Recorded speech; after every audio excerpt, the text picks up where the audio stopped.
সবার সামনে তুলে ধরার জন্যই আমাদের এই অনুষ্ঠান, যেটা এর আগে আমি আপনাদের সামনে বলেছি যে আমরা হৃদয়ে ঢাকা 416 উদযাপন করব। এবং এইবার এই অনুষ্ঠানকে আমরা কয়েকটি ভাগে ভাগ করেছি, যেটা আগে ছিল একসাথে অনুষ্ঠান শুরু হবে এবং তারপরে সেটা হবে। যেহেতু এখন আমরা সময় পেয়েছি, তাই কিছু কিছু কাজ আমরা আগেই করে ফেলছি। 1 তারিখ থেকে 7 তারিখ অলরেডি আমাদের শিশু ও বিশেষ চাহিদা সম্পন্ন শিশুদের চিত্রাঙ্কন প্রতিযোগিতা, এটা অলরেডি শিশু একাডেমিতে আমাদের সম্পন্ন হয়েছে। এটা আমরা পুরস্কার বিতরণ করব, সেই ডেটটা আমরা পরবর্তী পর্যায়ে দেব।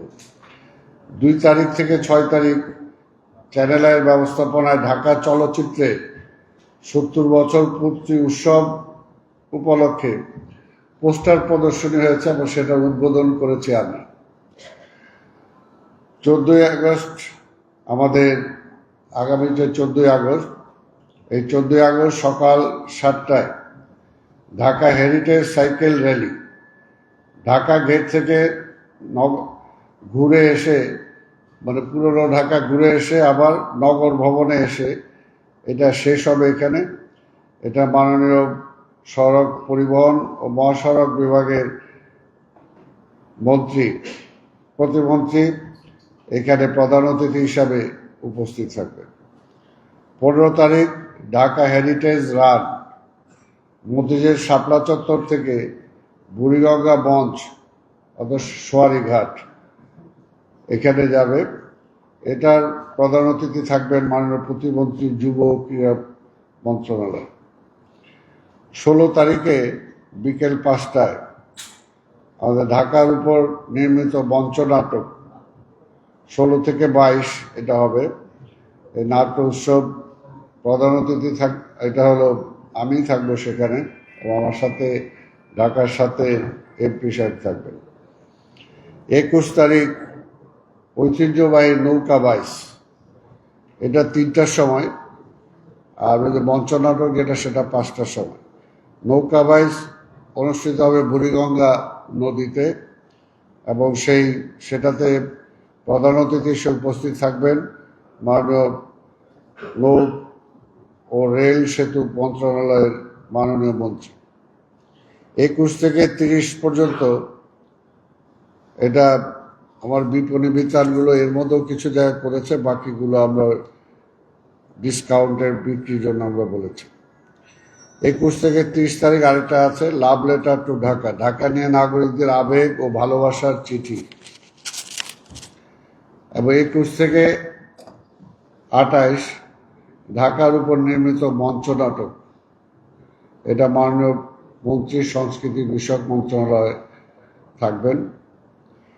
এবং আমাদের 21শে আগস্ট 100 বছরের পুরাতন বিশ্ব হেরিটেজ ক্রুজ যোগে পর্যটকদের একটা ভ্রমণ সদরঘাট থেকে আমরা করার চিন্তা ভাবনা করছি। এগুলো সব অপশনাল, তারা নিজেরাই করবে। 22 তারিখে বিকেল 5টায় ঢাকা নিয়ে নির্মিত চলচ্চিত্র প্রদর্শন, ঢাকার পুরাতন যে সমস্ত চলচ্চিত্র আছে সেই চলচ্চিত্র প্রদর্শনী হবে মধুমিতা সিনেমা হলে বিকেল 5টায়। মাননীয় তথ্য মন্ত্রণালয়ের মন্ত্রী এখানে উপস্থিত থাকবেন এবং সংস্কৃতি প্রতিমন্ত্রী বিশেষ অতিথি থাকবেন। 23 তারিখে আমরা এটা 24 তারিখে সকাল 10টায় এটাও স্পন্সর একটা প্রাইভেট একটা অর্গানাইজেশন, তারা হেলিকপ্টারের মধ্যে উপর থেকে ঢাকা দেখার, কেউ যদি ফি দিয়ে 5,000 টাকা ফি দিয়ে অন্তর্ভুক্তি করার নাম, তাহলে তারা সেখান থেকে দেখতে পারবে। আর 28শে আগস্ট যেটা আছে সেটা হলো শোভাযাত্রা, আমাদের পুরাতন সিটি কর্পোরেশনের যে নগর ভবন ছিল লক্ষ্মীবাজার, সেখান থেকে শুরু হয়ে আমরা নগর ভবনের এখানে এসে আমরা শেষ করি।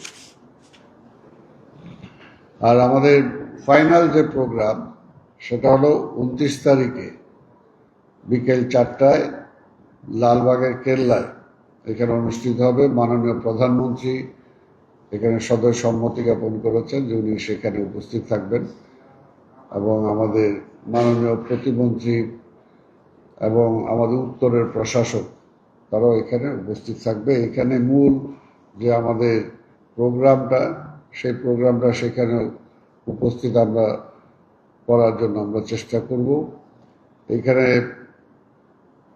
আমাদের শিশুদের নৃত্য পরিবেশনা থাকবে, ক্ষুদে বিজ্ঞানীদের উদ্ভাবনী স্টল থাকবে, ঢাকার উপর রচিত বিভিন্ন অনেকে বই লিখেছেন সেটার একটা প্রদর্শনী থাকবে, ঢাকার বিখ্যাত খাবারের স্টল সেখানে থাকবে, এবং সেখানে মাননীয় প্রধানমন্ত্রী বৃক্ষরোপণ করবেন, তারপরে লালবাগের কেল্লা পরিদর্শন করবেন, আর ফেস্টুন ও বেলুন অবমুক্তকরণের মধ্য দিয়ে তিনি প্রোগ্রামটা উদ্বোধন করবেন, এবং সেখানে পায়রা অবমুক্তকরণ করা হবে।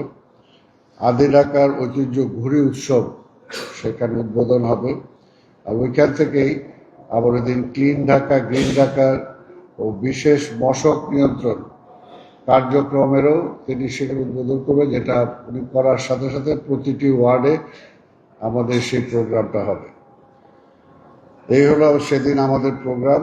আর আমরা সেখানে যেটা থাকবে, আমাদের হৃদয়ে ঢাকা শিরোনামে একটা প্রামাণ্য চিত্র আমরা প্রদর্শন করব। সেখানে ঢাকার একটা স্মারক গ্রন্থ আমরা উন্মোচন, এবং আমরা আশা করছি যে ঢাকা দিবসের উপরে একটি স্মারক ডাক টিকিট মোড়ক উন্মোচন, এটা যদি মন্ত্রণালয় সেটা অ্যাপ্রুভ করে সেটা করা হবে। এবং এই প্রোগ্রামগুলো হয়ে যাওয়ার পরে আমরা বিরতি দেব, তারপরে আমরা একটা লাইট অ্যান্ড সাউন্ড শো ও সাংস্কৃতিক অনুষ্ঠান দিয়ে আমরা প্রোগ্রামটাকে শেষ করার জন্য আমরা চেষ্টা করব। এইটা হলো আমাদের এই প্রোগ্রাম। আর 30 তারিখের যেটা আমাদের থাকবে সেটা হলো ওই সেম লালবাগের কেল্লাতেই, এটা আমাদের মাননীয় এলজিআরডি মন্ত্রী সেখানে উপস্থিত থাকার কথা আছে। সেখানে আমাদের ঐতিহ্য যে কাওয়ালি, ঢাকার কাওয়ালি আছে, কাশিদা আছে, গীতনাট্য আছে, সেগুলো আমরা সেখানে করে আমরা সেই উৎসবটাকে সমাপ্তি করব আমরা সেখানে। এই হলো আমাদের প্রোগ্রাম। এই প্রোগ্রামগুলো আমরা চাই যে আপনাদের সহযোগিতার মধ্য দিয়ে আমরা সুন্দরভাবে যাতে অনুষ্ঠানটা করতে পারি। এবং আমি যেটা প্রথমেই বলেছি যে আমাদের ঢাকার ঐতিহ্য, ঢাকার কৃষ্টিটাকে যাতে আবার জাগরুক করতে পারি। কারণ যে পর্যন্ত দেখেন এই যে আমরা চেষ্টা করছি ঢাকাটাকে পরিচ্ছন্ন ঢাকা করার জন্য, সুন্দর ঢাকা করার জন্য, আবর্জনা মুক্ত ঢাকা করার জন্য, কিন্তু এটা তো ঠিক যে এই ঢাকা একটা কসমোপলিটন সিটি, এখানে সারা বাংলাদেশের মানুষ বসবাস করে। ছুটির সময় দেখবেন লাইন ধরে সবাই আবার সেই গ্রামে যার যার বাড়িতে চলে যায়। এই কারণে হৃদয়ের যে ঢাকাটাকে স্থাপন করা, হৃদয় দিয়ে যে ঢাকাটাকে ভালোবাসা, সেটা কিন্তু এখনো হয়ে ওঠেনি। সবাই এটাকে বাসা হিসাবে এখানে দেখে, আর বাড়ি হিসাবে মনে করে নিজের বাড়িটাকে। কিন্তু যতক্ষণ পর্যন্ত এই ঢাকাটাকে তাদের নিজের বাড়ি হিসাবে মনে করতে না পারবে, সেই পর্যন্ত হৃদয়ের দিয়ে তারা কিন্তু এটাকে উপলব্ধি করতে পারবে না। আর হৃদয় দিয়ে যদি আমি উপলব্ধি না করি, তাহলে এই ঢাকার প্রতি আমার মমত্ববোধ, আমার ভালোবাসা, ঢাকাটাকে পরিচ্ছন্ন রাখা, সুন্দর রাখা। একটা গরিব মানুষ যে বস্তিতে থাকে, সেও কিন্তু তার ঘরটাকে পরিষ্কার রাখার চেষ্টা করে, নিজের জামাটাকে পরিষ্কার রাখার চেষ্টা করে। তা আমরা পুরনো ঢাকার বা আদি ঢাকার মানুষ, আজকে যেখানে যে পর্যায়ে আছি না কেন, আমরা যদি একটু ভালো থাকার চেষ্টা করি, সুন্দর থাকার চেষ্টা করি, আমার বাড়িটাকে আমি পরিষ্কার রাখার চেষ্টা করি, বাড়ির আঙিনাটাকে পরিষ্কার রাখার চেষ্টা করি, আমার সামনের রাস্তাটাকে যদি আমি পরিষ্কার রাখার চেষ্টা করি, আমি যেখানে সম্ভব সেখানে যদি আমি গাছ লাগাই, আমার ছাদের মধ্যেও যদি আমি গাছ লাগাই, তাহলে আমার পরিবেশটা কিন্তু আমরা সুন্দর করতে পারি। এই ঢাকা শহর আজকে বায়ু দূষণের যে আজকে সারা পৃথিবীতে 1 থেকে 10-এর মধ্যে থাকে, সেটা আমাদের জন্য কোনোভাবেই মানে গৌরবের বিষয় না। কিন্তু এটাকে আমরা কাটিয়ে উঠতে পারি যদি আমরা সবাই ঢাকাটাকে আপন ঢাকা মনে করি। আজকে সেখান থেকে আমি যেখান থেকে আসি না কেন, কিন্তু এখানে তো থাকি, কাজে সেই কারণেই এই ঢাকার প্রতি মমত্ববোধ জাগানো, ভালোবাসা জাগানো এবং এদেরকে হৃদয় দিয়ে ভালোবাসা, যদি এইটাকে আনার জন্যই কিন্তু আমরা এই উৎসবটার আয়োজন করেছি। যে আসেন আমরা হৃদয় দিয়ে ঢাকাটাকে ভালোবাসার চেষ্টা করি। এটা আমার ঢাকা আমি মনে করি, আমার শহর আমি মনে করি, তাহলেই কিন্তু সম্ভব আসলে এই ঢাকা শহরের অনেকগুলো সমস্যাকে সমাধান করা আমাদের সবার পক্ষে সম্ভব হবে। সেই কারণেই আজকে আমরা এই প্রোগ্রামটা নিয়েছি। আমি আশা করি যে আপনাদের মাধ্যমে, প্রচারের মাধ্যমে এবং জনগণের অংশগ্রহণের মধ্য দিয়ে আমরা সুন্দর প্রতিটি অনুষ্ঠানকে সুন্দর করতে পারবো। আপনাদের সবার সহযোগিতা আমি চাই।